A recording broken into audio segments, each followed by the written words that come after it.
महाराज जी, मैं भारतीय सेना में कार्यरत हूँ और श्री जी का प्रतिदिन नाम जप भी करता हूँ। महाराज जी, मेरा प्रश्न सिर्फ मेरा ही नहीं बल्कि देश के सभी जवानों का है। जब एक फौजी अपनी छुट्टी खत्म करके वापस ड्यूटी पे जाता है तब उसे घर की बहुत याद आती है। एक नन्ही सी बिटिया की आंखों के आंसू, पत्नी की तरसती हुई आंखें, माँ की खाली झोली। इसीलिए हम जैसे संत का सम्मान करते हैं ऐसे भारतीय सैनिक का सम्मान करते हैं कि कई कई महीनों तक वो अपने परिवार के वियोग में रहकर हमारे राष्ट्र की सेवा के लिए शरीर सुख की परवाह न करके, चाहे घोर बर्फबारी में लगा दिया जाए उसको, चाहे गोलीबारी में लगा दिया जाए, चाहे जहाँ लगा, मान लो बर्फ वर्षा जहाँ हो रही है, जहाँ निरंतर बर्फ गिर रही, जहाँ हम खड़े नहीं हो सकते, वहाँ उसकी ड्यूटी लगी। और अपने प्रियजनों का वियोग सबसे ज्यादा कठिन होता है, क्योंकि वो हम लोगों ने देखा है। अब जिस दिन से घर से निकले थे जीवन में घर नहीं गए, हमने तो मिटा दिया, अब ये तो उसका राग रखे हुए हैं। कितना इनको हर बार जलना पड़ता है। मान लो हमने तो एक निपटा दिया कि हम भगवान के मार्ग के पथिक हमें मिलना ही नहीं, अब क्या हो रहा हमें मतलब नहीं, लेकिन इनको तो मतलब है ना। और राष्ट्र के लिए ये अपने जीवन को पता नहीं दोबारा में आके बच्ची को गली लगा पाएंगे कि नहीं, कोई भरोसा है। अब कहाँ ड्यूटी लगा दी जाए और कहाँ से गोली आ जाए। तो इसीलिए हम राष्ट्र के सैनिकों से प्रार्थना करते हैं कि आप अगर बिना भजन किए भी शरीर छोड़ोगे तो आपको जो बड़े बड़े यज्ञों का फल होता है स्वर्ग की प्राप्ति, वो स्वर्ग की प्राप्ति होगी। और अगर आप राधा राधा कहते हुए शरीर छोड़ोगे तो भगवत प्राप्ति होगी, जो बड़े बड़े योगी तपस्या करके प्राप्त करते हैं।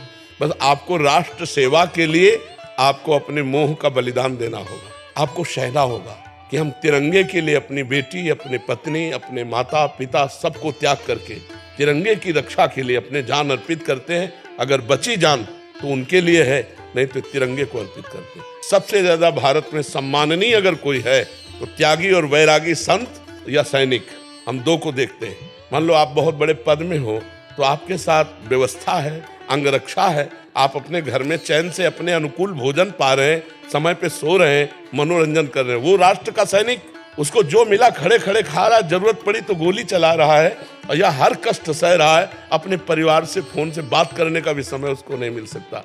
अगर युद्ध क्षेत्र में लगा तो बात करने का भी समय, और हो सकता है आखिरी उसका जीवन हो, इसलिए हम नमस्कार करते हैं, हम उसको सल्यूट करते हैं। जो भारत का आर्मी का जन है, चाहे वो वायु, चाहे वो जल, चाहे वो पृथ्वी का लड़ाकू हो, उसको हम सम्मान देते हैं। और यही बलिदान आपको तिरंगे पे लपेटने का सौभाग्य देता है। हर भारतवासी सल्यूट करता है, हर भारतवासी प्रणाम करता है हमारे सैनिक को। यही बलिदान जो आप छोटे छोटे बच्चों के आंसुओं को ना देखकर अपनी ड्यूटी पर लगे हुए हैं, इसलिए आप उसको भगवान का चिंतन करते हुए प्रधानता राष्ट्र सेवा की रखो और गौड़ परिवार को रखो।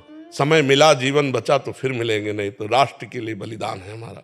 तभी आपको सलाम करते, तभी सल्यूट करते हैं आपको। महाराज जी, आप हर प्रश्न का जवाब हो, आप हर दर्द की दवा हो आप।